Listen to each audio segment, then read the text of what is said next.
So Bloomberg released a report a few days ago on President Biden potentially raising capital gains tax from 20% to 39.6% for those earning $1 million or more. And the markets freaked out. First, the stock market tumbled and then quickly recovered. And then Bitcoin quickly followed, tumbling below 50,000 USD to, for those of you lucky, 47,000 USD per coin before quickly rebounding back to around 49 to 50,000 USD per coin.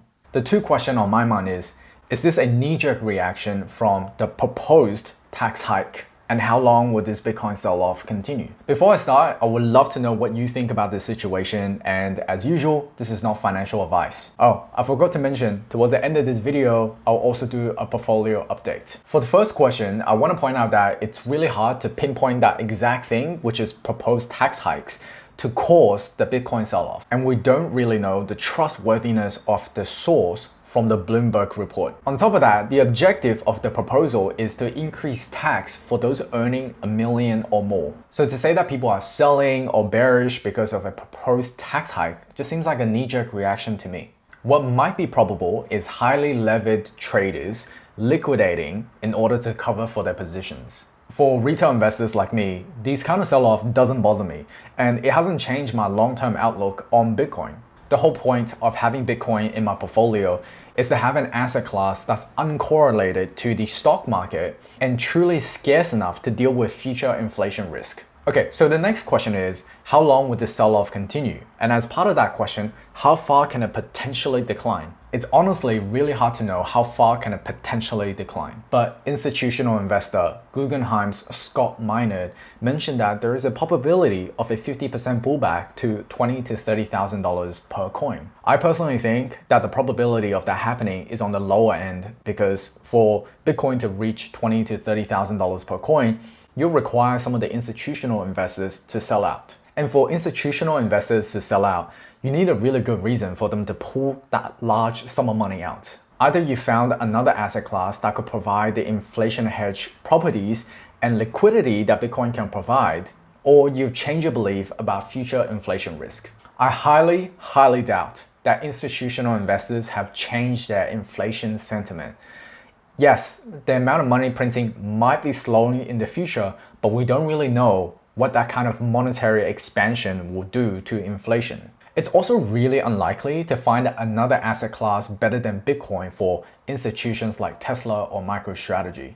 I mean, where else are they supposed to put their short-term treasuries? What, put it towards real estate or commodities?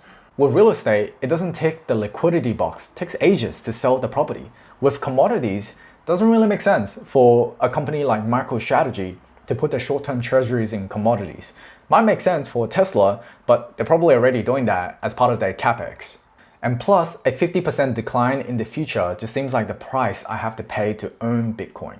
What is more probable, in my opinion, is the $40,000 mark. And Carter Worth from Cornerstone Macro did a really easy to understand technical analysis, so I'll let him explain. Look at some charts, there are 5 in total. This is the logarithmic chart of Bitcoin, and what you see here, of course, is that we were flirting with that line around supper time last night, and we started to break, hence the sort of alert to clients that this looks like it's going to undercut the line. And so we did indeed drop as low as 47 and change. The question is, once breaking a trend line, what can you look for as a reference point? And that gets to the next 4 charts. So one reference point is the January peak, and you can see the line I've drawn there. Look at the next chart. Another reference point is the 150-day moving average. Now take a look at the next chart. It's those all put together. They all triangulate. They all come down to around the 40,000 plus level. Now look at the long-term and final chart, and this is of Bitcoin with its 150-day moving average. And over time, it served quite well as a reference point. And so a peak to trough decline, we hit 64 and change. Our low is 47 and change before the reversal today. But that would represent about a 38% decline. Our peak to trough now is 26. I think there's a little bit more to go. Honestly, I doubt that Bitcoin reaching 40,000 will last very long. Imagine all of the institutional investors that's been waiting on the sidelines for a better entry. But let's see how things pan out. So I think this is a healthy correction to enable Bitcoin to go higher. Similar to stocks, crypto just doesn't go up and to the right forever. My portfolio strategy is a 5% allocation to Bitcoin.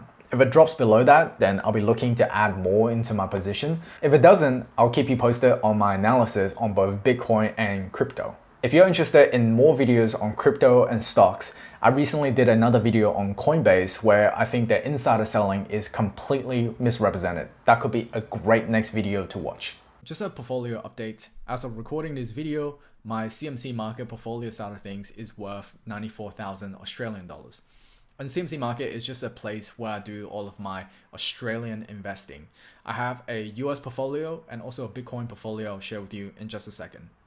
Now, over the week, I've actually offloaded a lot of my SPACs. The main reason for that is I wanted to take the opportunity to de-risk my portfolio a little bit, just because I have too much growth stocks and I wasn't exactly sure what the inflation impact will be moving forward over the next couple of months. So I sold off some of my SPACs and I actually reallocated that money into Argo investments.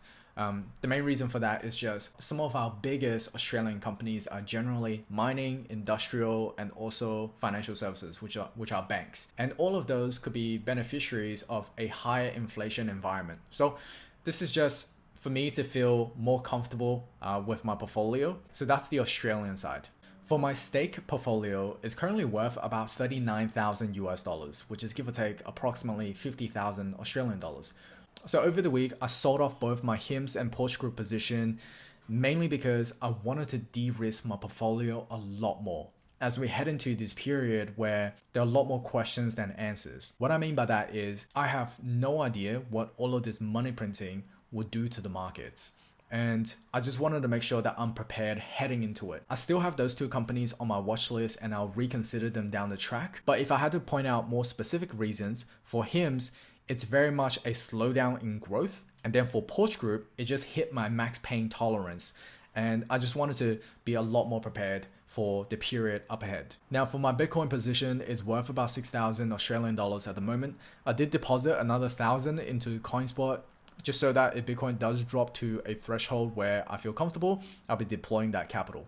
So thank you for watching this video all the way to the end. If you want to support the channel, not to mention access to additional content pieces and be part of my fortnightly Q&A, consider supporting the channel via Patreon.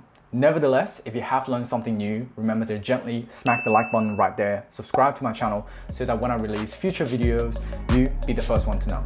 Until next time, my name is David. Otto will always do the honors and see you very, very soon.